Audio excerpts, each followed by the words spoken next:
शक अधूरे सपने है जो लगभग सदन शब्दों की है। अधूरे सपने। भागन बचपन के सपने। राघव एक छोटे से गांव में पला बड़ा था। उसका परिवार साधारण था, लेकिन उसके सपने बड़े थे। उसकी आंखों में एक अद्भुत चमक थी जो हमेशा कुछ नया और बड़ा करने की चाहत को दर्शाती थी। जब वह छोटा था तो वह अक्सर अपने पिता से कहता, बाबा, मैं बड़ा होकर शहर जाऊंगा और एक दिन तुम्हें बहुत गर्व महसूस कराऊंगा।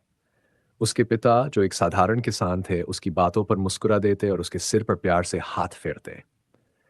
राघव की माँ एक समझदार और धैर्यशील महिला थी।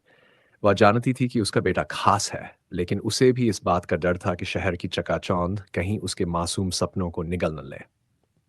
फिर भी उसने अपने बेटे के सपनों को उड़ान देने से कभी नहीं रोका। गांव के स्कूल में पढ़ाई करते हुए राघव ने हमेशा सबसे अच्छा करने की कोशिश की। उसके शिक्षक का कहना था कि वह एक दिन बहुत बड़ा आदमी बनेगा। भागदा शहर की ओर यात्रा। 12वीं कक्षा की परीक्षा के बाद राघव ने अपने माता पिता से शहर जाने की इच्छा जताई। उसके पिता थोड़े चिंतित थे, लेकिन उसकी मां ने उसे सहारा दिया। आखिरकार वह दिन आ ही गया जब राघव ने शहर की ओर रुख किया। शहर की चकाचौंध और भीड़भाड़ में वह खुद को थोड़ा खोया हुआ महसूस कर रहा था, लेकिन उसका हौसला कभी नहीं टूटा।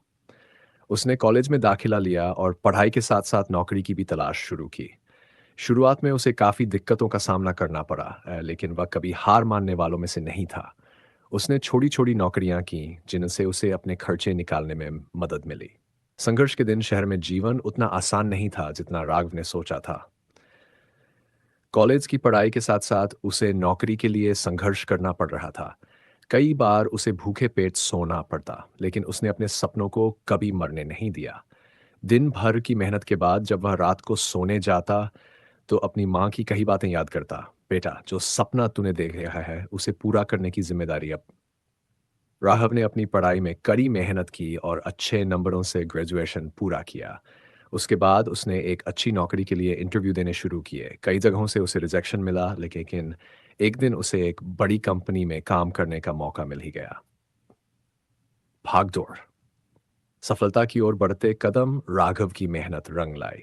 वह अपने काम में अच्छा करने लगा और धीरे धीरे उसकी पहचान बनने लगी। कंपनी के सीनियर उसकी काबिलियत की तारीफ करने लगे। उसकी सैलरी भी बढ़ने लगी और उसने अपने माता पिता को गांव से शहर बुला लिया। वह दिन राघव के लिए बहुत खास था जब उसके पिता ने गर्व से कहा, बेटा, तूने हमारा सपना पूरा कर दिया। राघव ने अपनी कंपनी में अच्छा मुकाम हासिल किया, लेकिन उसकी मंजिल अभी दूर थी। वह हमेशा से एक अपना बिजनेस करना चाहता था। कुछ समय बाद उसने अपनी सेविंग्स और कुछ लोन लेकर एक स्टार्टअप शुरू किया। शुरुआत में उसे काफ़ी दिक्कतें आईं, लेकिन उसने हार नहीं मानी। भागबाज अधूरे सपने और नई शुरुआत। राघव का स्टार्टअप धीरे धीरे सफलता की ओर बढ़ रहा था, लेकिन तभी अचानक एक हादसा हो गया।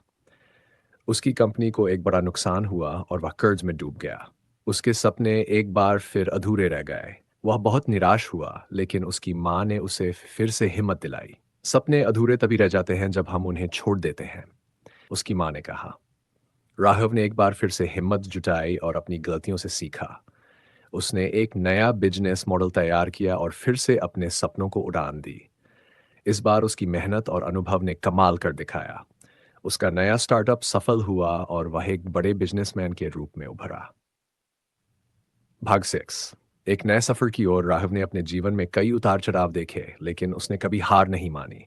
उसने सीखा कि असफलताएं सिर्फ सीढ़ी हैं जिन पर चढ़कर सफलता तक पहुंचा जा सकता है। उसने अपने गांव के बच्चों के लिए एक स्कूल खोला ताकि वे भी अपने सपनों को साकार कर सकें। राघव का जीवन इस बात का उदाहरण बन गया कि सपने अधूरे रह सकते हैं, लेकिन अगर हिम्मत और मेहनत साथ हो तो वे फिर से पूरा हो सकते हैं। समाप्ति ये कहानी प्रेरित करती है कि जीवन में कितनी भी कठिनाइयां आए, अगर हम अपनी मेहनत और लगन से डटे रहें तो सफलता जरूर मिलती है। गाइस, आप मेरे चैनल को सब्सक्राइब करना मत भूलना। मैं फिर से आऊँगी आपके साथ एक न्यू वीडियो लेके, एकदम मस्त धमाकेदार। और सब्सक्राइब करना मत भूलना यार, और लाइक करना एंड कमेंट करना। मिलते हैं आपको नेक्स्ट वीडियो में, तब तक के लिए बाय।